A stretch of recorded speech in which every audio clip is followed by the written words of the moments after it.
পাক ভারত উত্তেজনার মাঝে গুজরাটে 1000-এরও বেশি বাংলাদেশি আটক। অমিত শাহর কড়া নির্দেশনার পরই এই অ্যাকশন। এখনো পদত্যাগের সিদ্ধান্ত নেননি উপদেষ্টা আসিফ। সংবাদ পরিবেশনে গণমাধ্যমকে সতর্কতার পরামর্শ। সহনীয় লোডশেডিং এর আশ্বাস ফাউজুল কবিরের। সংবিধানে বহুত্ববাদের বিরুদ্ধে শক্ত অবস্থানে জামায়াত। প্রধান উপদেষ্টার মামলা প্রত্যাহার হলেও বিএনপির গুলো কেন বহাল, প্রশ্ন রিজভির। রোমের সান্তা মারিয়া ম্যাজিওর ব্যাসিলিকায় সমাহিত পোপ ফ্রান্সিস। শেষ বিদায় অনুষ্ঠানে ডক্টর ইউনুস সহ বিশ্ব নেতারা। গ্রাউন্ড সিমেন্ট সংবাদ শিরোনাম দেখছিলেন। পাকিস্তানের সাথে উত্তেজনার মাঝে ভারতের গুজরাটের দুই শহর আহমেদাবাদ ও সুরাটে অভিযান চালিয়ে 1000-এরও বেশি অবৈধ বাংলাদেশি অভিবাসীকে আটক করেছে দেশটির আইন শৃঙ্খলা বাহিনী। আহমেদাবাদ থেকে অন্তত 890, সুরাট থেকে 134 বাংলাদেশিকে আটক করা হয়েছে। শুক্রবার রাতভর অভিযান চালিয়ে তাদের আটক করা হয়। ভারতের কেন্দ্রীয় স্বরাষ্ট্রমন্ত্রী অমিত শাহর কড়া নির্দেশনার পরেই অভিযান চালানো হয়। গুজরাট কর্তৃপক্ষ জানিয়েছে, এই অভিবাসীরা মূলত পশ্চিমবঙ্গ থেকে জাল পরিচয়পত্র সংগ্রহ করে ভারতের বিভিন্ন রাজ্যে ঢোকে এবং পরে গুজরাটে গিয়ে স্থায়ীভাবে বসবাস করতে শুরু করে। অনেকে মাদক চোরাচালান ও মানব পাচারের সঙ্গে জড়িত রয়েছে বলে দাবি গুজরাট কর্তৃপক্ষের। জাল নথিপত্র প্রস্তুতকারী চক্রের বিরুদ্ধেও কঠোর ব্যবস্থা নেওয়ার ঘোষণা দেয় তারা। অবৈধ অভিবাসীদের পুলিশের কাছে আত্মসমর্পণের নির্দেশ দেওয়া হয়েছে। এই নির্দেশ উপেক্ষা করলে রাজ্যে অবৈধ অভিবাসীদের আটকের পর নিজ দেশে ফেরত পাঠানো হবে বলে সতর্ক করা হয়েছে। একই সঙ্গে অবৈধ অভিবাসীদের আশ্রয়দাতাদের বিরুদ্ধেও আইনি ব্যবস্থা নেওয়া হবে বলে জানিয়েছেন গুজরাটের স্বরাষ্ট্রমন্ত্রী হর্ষ সাংঘাভি। ভারত ও পাকিস্তানের মধ্যে উত্তেজনা নিরসনে মধ্যস্থতার প্রস্তাব দিয়েছে ইরান। শুক্রবার ইরানের পররাষ্ট্রমন্ত্রী সৈয়দ আব্বাস আরাকচি বলেন, ভারত ও পাকিস্তান ইরানের ভ্রাতৃপ্রতিম প্রতিবেশী, তাই তাদের গুরুত্ব সহকারে বিবেচনা করে তেহরান। সামাজিক যোগাযোগ মাধ্যম এক্সে দেয়া এক পোস্টে সৈয়দ আব্বাস আরাকচি লেখেন, ইসলামাবাদ ও নয়াদিল্লিতে থাকা দূতাবাসের মাধ্যমে পাকিস্তান ও ভারতের মধ্যে বর্তমান উত্তেজনাকর পরিস্থিতির সমাধান করতে চায় ইরান।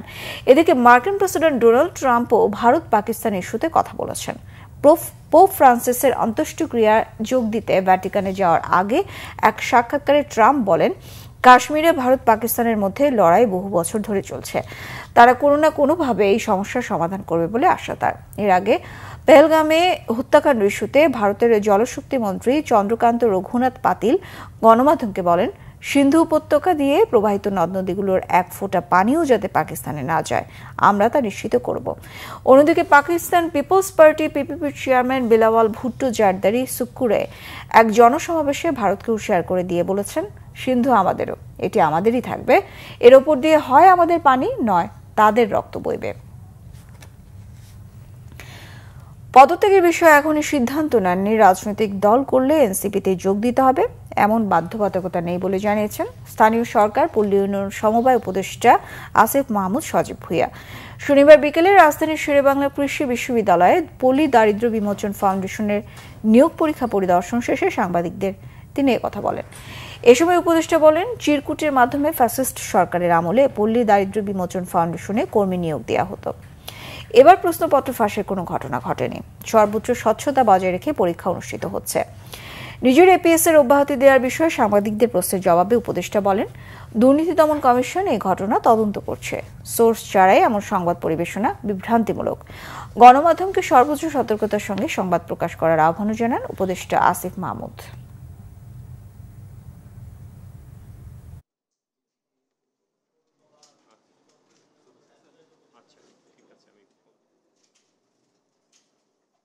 জুলাই গণ অভ্যুত্থানে সামনে থেকে নেতৃত্ব দেওয়ার কারণে মানুষের একটা আকাঙ্ক্ষা তো আছে যে আমরা দেশের জন্য দীর্ঘমেয়াদে কাজ করি। তবে কোন রাজনৈতিক দলে আসলে যুক্ত হব সেটা তো এখনই আসলে সিদ্ধান্ত নেওয়ার সময় হয়নি, কিংবা কখন যুক্ত হব সেটাও এখনও আসলে অনেকটাই আনসার্টেইন। যখন আমি রাজনীতি করার কথা চিন্তা করব তখন আমি আমার জন্য বেস্ট অপশনটাই চুজ করব, এবং সেটা যে কোনো রাজনৈতিক দল হতে পারে, নট নেসেসারি নতুন রাজনৈতিক দলই হতে হবে। চলতি গ্রীষ্মে লোডশেডিং সহনীয় থাকবে, তফাৎ থাকবে না গ্রাম ও শহরের মধ্যে, আশ্বাস দিয়েছেন বিদ্যুৎ ও জ্বালানি উপদেষ্টা মোহাম্মদ ফাজুল কবির খান। চলমান চুক্তিতে কাতার জ্বালানির দাম না কমালেও নতুন চুক্তিতে কমানোর আশ্বাস দিয়েছে বলে জানান তিনি। শনিবার এক সেমিনারে বিদ্যুতের উৎপাদন 3 গুণ বাড়ানোর পরামর্শ দেন বিশেষজ্ঞরা। শুভ মাহফুজের রিপোর্ট। গেল কয়েক বছর থেকে ধুঁকছে দেশের জ্বালানি খাত, যার নেতিবাচক প্রভাব দেশের সামগ্রিক অর্থনীতিতে। জ্বালানি খাতের এমন দশা থেকে উত্তরণে আগামীর করণীয় বিষয়ে শনিবার সেমিনার করে forum for energy reporters Bangladesh FERB। বিদ্যুৎ ভবনে এই সেমিনারে জ্বালানি নীতি সংস্কারের পাশাপাশি আমদানি নির্ভরতা কমিয়ে নিজস্ব অনুসন্ধানের উপর জোর দেন বিশেষজ্ঞরা। আমাদের আগামী দিনের প্রেক্ষাপটে আমাদের জ্বালানি নীতির সংস্কার দরকার। এখন যে জ্বালানি নীতি রয়েছে 2004 সালে, এটি দিয়ে চলবে না। বিগত সরকারের সময় বেশি বেশি করে দেখানোর একটা প্রবণতা ছিল, তার মাধ্যমে বেশি বেশি করে বেসরকারি বিনিয়োগ এবং বেশি বেশি করে তার মাধ্যমে অনিয়ম দুর্নীতি, এই বেশি প্রবণতাটা দুর্ভাগ্যজনকভাবে এখনো রয়ে গেছে। আমাদের নতুন করে জ্বালানির প্রাক্কলন দরকার। বিদ্যুৎ উন্নয়ন তহবিলের যে টাকা আছে সেই টাকা ব্যয় হয় না, গ্যাস উন্নয়নের তহবিলের টাকা ব্যয় হয় না। 2022 সালের স্ট্যাটিস্টিকে দেখা গেল যে 65% টাকা গ্যাস উন্নয়নের তহবিলে ব্যয় হয়নি, 35% ব্যয় হয়েছে বিদেশি কোম্পানির বিল দিতে। আমি ওইটা বলবো না যে আমাদের অনেক গ্যাস আছে, আমাদের নিজস্ব সব ডিমান্ড মিট করে আমি এক্সপোর্টও করতে পারবো, ওইসব কথাও আমি বলবো না। But we have enough. এবং আমি যদি 2000 MMCFD তো ধরে রাখতে পারি, আমি ধরে নিচ্ছি যে আমার বিবিয়ানা ফেল করবে, তাহলে আমি তার ওইটাও করতে হবে। সো 2000 MMCFD করতে পারি, তাহলে বাকিটা আমাকে ইম্পোর্ট করতে হবে। আর যদি বড় কিছু অফশোরে পেয়ে যাই, তাহলে তো ভেরি ভেরি গুড। এ সময় বিদ্যুৎ ও জ্বালানি উপদেষ্টা আশ্বস্ত করেন এবারের গরমে সহনীয় থাকবে লোডশেডিং। জানান, বিগত সরকারে রেখে যাওয়া বিপুল বকেয়া অগ্রাধিকার ভিত্তিতে পরিশোধ করেছে অন্তর্বর্তী সরকার। এতে মিলেছে পর্যাপ্ত জ্বালানি সরবরাহের নিশ্চয়তা। লোডশেডিং হবে না এটা বলবো না, কিন্তু লোডশেডিংটা সহনীয় মাত্রায় থাকবে। আরেকটা হচ্ছে গ্রাম ও শহরের মধ্যে পার্থক্য থাকবে না। পাওয়ার সেক্টরের ক্রাইসিসের নাম করেই কিন্তু এইসব কি বলে কুইক রেন্টাল এইসব হায়ারি, তো ওই জন্য ক্রাইসিস শব্দটা ব্যবহার করার আগে এটা একটা মাত্রা থাকতে হয়।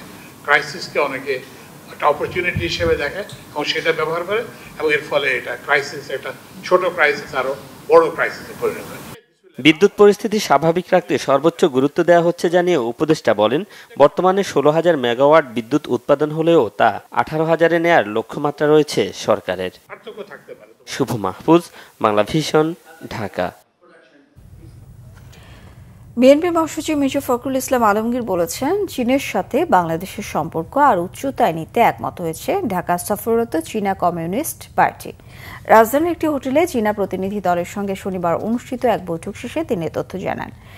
গত 15 বছর ফ্যাসিবাদী সরকারের সময়ে চীনের সাথে বিএনপির কোনো বৈঠক হতে দেওয়া হয়নি বলে অভিযোগ তার। জানান, বাংলাদেশের গণতন্ত্র নির্বাচন নিয়ে চীন কোনো মতামত ব্যক্ত না করলেও দেশের চলমান রাজনৈতিক পরিস্থিতি সম্পর্কে সে দেশের কমিউনিস্ট পার্টির প্রতিনিধি দলকে অবগত করেছে। এদিকে বাংলাদেশে নিযুক্ত চীনের রাষ্ট্রদূত ইয়াও ওয়েন বলেন, বাংলাদেশে কখন ও কিভাবে নির্বাচন হবে তা ঠিক করবে এদেশের জনগণ। এদেশের অভ্যন্তরীণ রাজনৈতিক বিষয়ে চীন কখনোই হস্তক্ষেপ করবে না বলেও জানান ইয়াও ওয়েন। তবে বাংলাদেশের নির্বাচন সহ রাজনৈতিক পরিস্থিতি সম্পর্কে বিএনপির পক্ষ থেকে ঢাকায় সফররত চীনা কমিউনিস্ট পার্টির প্রতিনিধি দলকে ধারণা দেওয়া হয়েছে বলেও জানান তিনি। রাজধানীর একটি হোটেলে অনুষ্ঠিত এই বৈঠকে চীনা কমিউনিস্ট পার্টির পক্ষে নেতৃত্ব দেয় চায়না কমিউনিস্ট পার্টির আন্তর্জাতিক বিভাগের পেং জিউবিন। 8 মাস হয়ে গেলেও বিএনপি নেতাকর্মীদের নামে মামলাগুলো কেন প্রত্যাহার করা হচ্ছে না তা নিয়ে প্রশ্ন তুলেছেন বিএনপির সিনিয়র যুগ্ম মহাসচিব রুহুল কবির রিজভী। তিনি বলেন, প্রধান উপদেষ্টা ডক্টর মোহাম্মদ ইউনূসের মামলাগুলো প্রত্যাহার হয়ে গেল, কিন্তু বিএনপি নেতাকর্মীদের মামলাগুলো এখনো প্রত্যাহার হলো না। এদিকে একটা অবাধ, সুষ্ঠু, নিরপেক্ষ নির্বাচন শুধু বিএনপির জন্য নয়, সকল রাজনৈতিক দলের জন্য দরকার বলে মন্তব্য করেছেন বিএনপি চেয়ারপারসনের উপদেষ্টা আব্দুস সালাম। আহমেদ সরওয়ার জানাচ্ছেন বিস্তারিত। তাদের টাকা পাচারের কাহিনী, স্বৈরাচারের মিথ্যা ও বানোয়াট মামলায় 60 লাখ আসামি মুক্তি কতদূর শীর্ষক আলোচনার আয়োজন করে ন্যাশনালিস্ট রিসার্চ ফাউন্ডেশন। শনিবার জাতীয় প্রেস ক্লাবে আলোচনায় বিএনপির সিনিয়র যুগ্ম মহাসচিব রুহুল কবির রিজভী অভিযোগ করেন, শেখ হাসিনাকে ফ্যাসিস্ট হতে যারা সহায়তা করেছে তাদের মধ্যে আদালত অন্যতম। ফ্যাসিবাদের বিচারকদের বিচার হতে হবে দাবি করে রিজভী বলেন, হিটলারের সহযোগী বিচারকদের যদি বিচার হতে পারে, শেখ হাসিনার সহযোগী বিচারকদের কেন বিচার হবে না? তিনি বলেন, অধিকাংশ উপদেষ্টার দুর্নীতির সাথে সম্পর্ক নেই, কিন্তু কিছু কিছু দুর্নীতির যে অভিযোগ উঠেছে তা তো সত্য। প্রধান উপদেষ্টা আমরা শুনেছি তার মামলা সব প্রত্যাহার হয়ে গেছে, আজকের যিনি প্রধান উপদেষ্টা তার উপরে হচ্ছে, 2-1 উপদেষ্টার উপরেও নিপীড়ন নির্যাতন হচ্ছে। কিন্তু কথা হলো যে তাদের যদি প্রত্যাহার হয়ে যায় তাহলে এই প্রশ্ন তো হতেই পারে, আজ 8 মাস হলো নেই, এই মামলাগুলো কেন প্রত্যাহার হয়নি? আমি জানি যে অধিকাংশ উপদেষ্টা যারা, তাদের দুর্নীতির সাথে কোনো সম্পর্ক নেই, কিন্তু কিছু কিছু দুর্নীতির কথা তো উঠছে এবং সেই দুর্নীতিগুলো ভয়াবহ। কেন তাদের এপিএস এর নামে শত কোটি টাকা দুর্নীতির অভিযোগ আসবে? কেন তারা বদলি বাণিজ্যের বিষয়ে তাদের অভিযোগ উঠবে? এদিকে জাতীয় নির্বাচনের সুনির্দিষ্ট তারিখ ঘোষণার দাবিতে নয়াপল্টন বিএনপি কার্যালয়ের সামনে মানববন্ধন করে জিয়া মঞ্চ। এতে দলের চেয়ারপারসনের উপদেষ্টা আব্দুস সালাম বলেন, বিএনপির সমালোচনা আগে অনেকে করত, এখনো করে। অনেকে বলে বিএনপি ক্ষমতা গেলে সংস্কার করবে, তার কোনো গ্যারান্টি নাই। কিন্তু সংস্কার যা করেছে বিএনপি করেছে। একটা নিরপেক্ষ ভোট, সেটা শুধু বিএনপির জন্য না, সকল রাজনৈতিক দল এবং দেশের মানুষের জন্য দরকার। সংস্কার আমরাও চাই, সময় আপনাকে আমরাও দিতে চাই, কোনো অসুবিধা নাই। 3 মাস, 6 মাস, 9 মাস আপনি ক্ষমতায় থাকেন। আজকে ফ্যাসিবাদকে তো রুখতে হবে। আমরা দেখছি ক্রমান্বয়ে দেশের আইন শৃঙ্খলার ব্যবস্থার দুর্বলতার কারণে আজকে ফ্যাসিবাদ আবার মাথা চাড়া দিয়ে উঠছে। মানববন্ধনে বিএনপি নেতারা বলেন, সুষ্ঠু ও গ্রহণযোগ্য নির্বাচনের মাধ্যমে একটি নির্বাচিত সরকারের হাতে ক্ষমতা দিয়ে বিদায় নেয়াই হবে অন্তর্বর্তী সরকারের সফলতা। আহমেদ সরওয়ার, বাংলা ভিশন, ঢাকা। মুসলিম সহ বিশ্বের প্রতিটি দেশকে ফিলিস্তিনে চালানো ইসরায়েলি গণহত্যার বিরুদ্ধে অবস্থান নেওয়ার আহ্বান জানিয়েছে কয়েকটি ইসলামী দল। শনিবার জাতীয় প্রেস ক্লাবের সামনে মাস গ্যাদারিং ফর প্যালেস্টাইন শীর্ষক সমাবেশে তারা ইসরায়েলের বিরুদ্ধে জিহাদ ঘোষণা করতে রাষ্ট্রীয় স্বীকৃতি চান। ইসরায়েলি বর্বরতা বন্ধে জাতিসংঘকে চিঠি দিতেও ডক্টর মোহাম্মদ ইউনূসের প্রতি আহ্বান জানান তারা। বিস্তারিত জানাচ্ছেন জিয়া খান। শনিবার ভোর থেকে জাতীয় প্রেস ক্লাবের সামনে সমাবেশে অংশ নিতে দেশের বিভিন্ন প্রান্ত থেকে জড়ো হন হাজারো মানুষ। ছোট বড় মিছিল নিয়ে ইসরায়েলি আগ্রাসনের বিরুদ্ধে অবস্থান নেয় তারা। ইসরায়েলের এই বর্বরতার বিরুদ্ধে আমাদের সোচ্চার ভূমিকা জারি রাখার দৃঢ় অঙ্গীকার ব্যক্ত করছি। মুসলিম ফিলিস্তিনি মুসলিম ভাইদের পক্ষে জালেমের বিরুদ্ধে সোচ্চার হতে আওয়াজ দেওয়ার জন্য আমরা এখানে আসছি। আমি সাভার আশুলিয়া থেকে আসছি আমার ছেলেকে নিয়ে।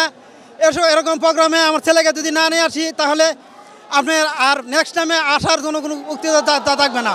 ফিলিস্তিনের ওপর ইসরায়েলি গণহত্যা বন্ধে কঠোর হুঁশিয়ারি মানুষের মুখে। আমরা সারা পৃথিবীর মানুষদের জানান দিতে চাই যে আমরা মুসলমান সবাই এক প্ল্যাটফর্মে এসেছি। আমরা সব সময় মুসলমানদের পক্ষে এবং অন্যের বিরুদ্ধে ন্যায়ের পক্ষে। ফিলিস্তিনের পক্ষে নিজেদের অবস্থানের কথা জানান বিক্ষোভকারীরা। আমাদের ইমানি দায়িত্ব এবং কর্তব্য, আমরা ফিলিস্তিনে যাব এবং ইসরায়েলের বিরুদ্ধে আমরা যুদ্ধ করতে চাই। ইসলামের জন্য জীবন দিতে প্রস্তুত। এখন যদি ফিলিস্তিন থেকে খবর আসে এখনই আমরা ইনশাআল্লাহ দিলে এখনই সবাই আমরা বাংলাদেশ থেকে যাব ইনশাআল্লাহ। ইসরায়েলের বিরুদ্ধে পদক্ষেপ নিতে সরকারের প্রতি আহ্বান জানান সমাবেশে আসা মানুষগুলো। জাতিসংঘের কাছে একটা প্রেস বিজ্ঞপ্তির মাধ্যমে বা কোনো একটা চিঠির মাধ্যমে যাতে জাতিসংঘ ইসলামী যত আমাদের দেশগুলো রয়েছে ও দেশগুলোর নেতাদের সাথে একসাথে করে লিখিত প্রতিবাদ জানানোর জন্য। গাজার মুসলমানদের উপরে নির্মমভাবে হত্যা করতেছে, এটা যেন অনত বিলম্বে যুদ্ধবিরতির মধ্যে ফিলিস্তিনি মুসলমানদেরকে শান্তিতে থাকার মতন ব্যবস্থা করে দিতে পারে। গণজমায়েতের কারণে প্রেস ক্লাব, পল্টন, মতিঝিল, কাকরাইল সহ আশপাশের রাস্তায় বন্ধ ছিল যান চলাচল। ভোগান্তিতে পড়তে হয় নগরবাসীকে। জিয়া খান, বাংলা ভিশন, ঢাকা। রোমের সান্তা মারিয়া ম্যাজিওর ব্যাসিলিকায় শনিবার সমাহিত করা হয়েছে পোপ ফ্রান্সিসকে। ভ্যাটিকানের সীমানার বাইরে 100 বছরের মধ্যে এই প্রথম কোনো পোপকে সমাহিত করা হলো। 50টিরও বেশি দেশের শীর্ষ নেতাদের সাথে পোপের শেষকৃত্যে অংশ নেন প্রধান উপদেষ্টা ডক্টর মোহাম্মদ ইউনূস। এদিকে পোপ ফ্রান্সিসের শেষকৃত্যের আগেই সেন্ট পিটার্স ব্যাসিলিকার ভেতরেই বৈঠক করেছেন মার্কিন প্রেসিডেন্ট ডোনাল্ড ট্রাম্প ও ইউক্রেনের প্রেসিডেন্ট ভলোদিমির জেলেনস্কি।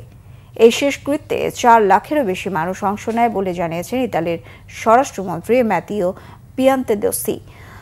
শেষকৃত্য সম্পন্নের পরপরই তীর্থযাত্রী ও শোকার্তদের সাথে বিশ্বনেতারা রোম ত্যাগ করেন। আজ থেকে রোমে শুরু হবে 9 দিনের শোক দিবস।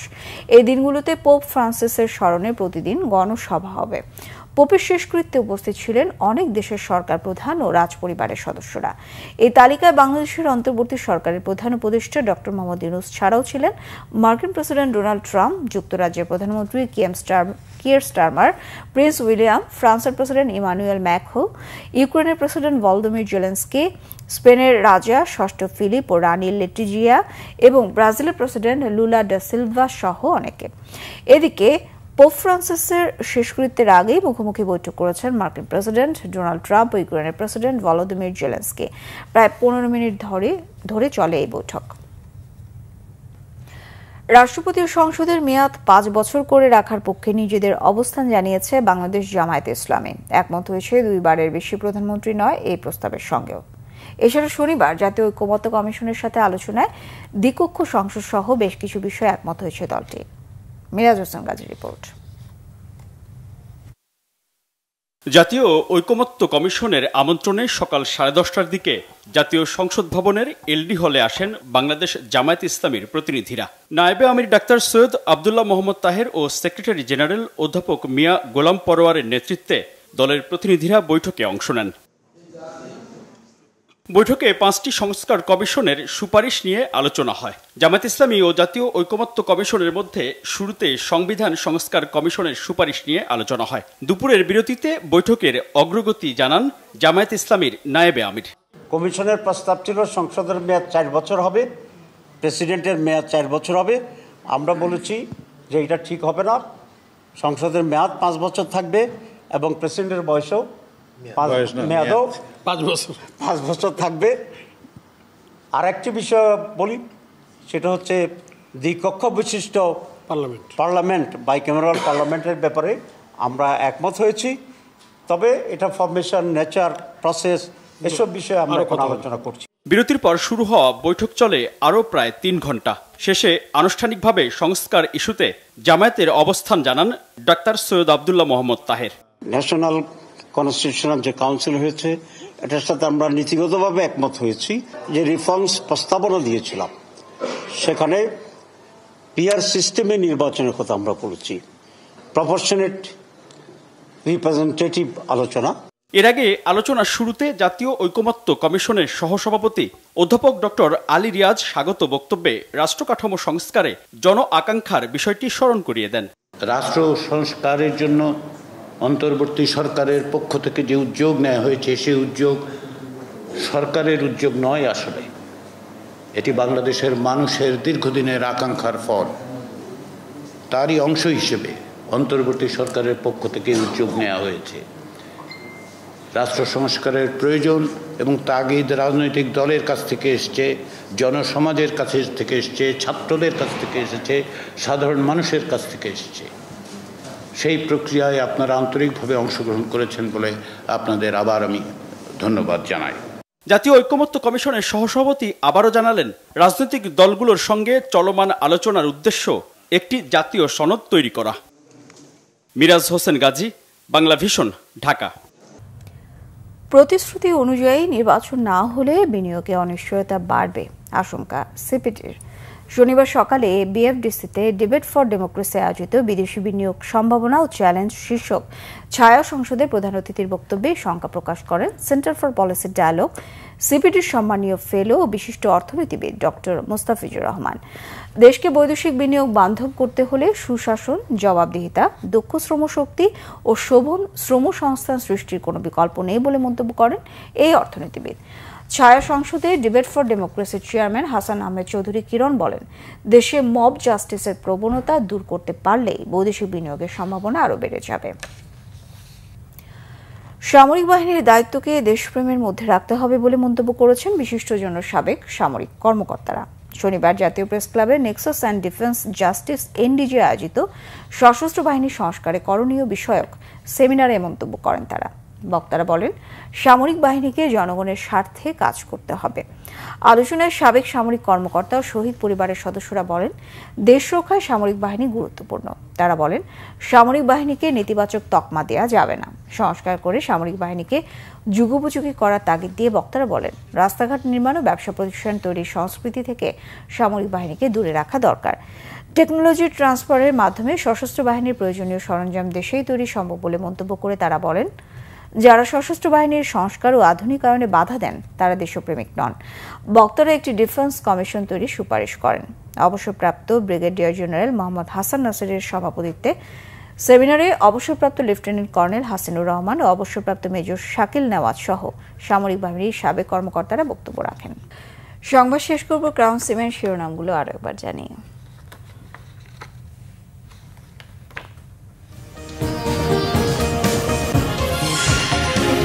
পাক ভারত উত্তেজনার মাঝে গুজরাটে 1000-এর বেশি বাংলাদেশি আটক। অমিত শাহের করা নির্দেশনার পরই এই অ্যাকশন। এখনো পদত্যাগের সিদ্ধান্ত নেননি উপদেষ্টা আসিফ। সংবাদ পরিবেশনে গণমাধ্যমকে সতর্কতার পরামর্শ, সহনীয় লোডশেডিং এর আশ্বাস ফাউজুল কবিরের। সংবিধানে বহুত্ববাদের বিরুদ্ধে শক্ত অবস্থানে জামায়াত। প্রধান উপদেষ্টার মামলা প্রত্যাহার হলেও বিএনপির গুলো কেন বহাল, প্রশ্ন রিজভির।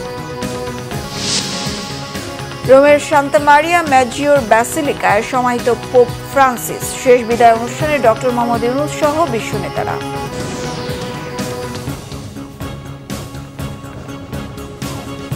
এই ছিল এখনকার মতো। পরের সংবাদ সকাল 7:30টায় দেখার আমন্ত্রণ রইল। এছাড়া বাংলা ভিশন সংবাদ ও সংবাদ সংশ্লিষ্ট অনুষ্ঠান দেখতে ভিজিট করুন www.bbnews24.com ও facebook.com/bangladeshi-news। সাবস্ক্রাইব করুন youtube.com/bangladeshi-news। সঙ্গে থাকায় ধন্যবাদ সবাইকে।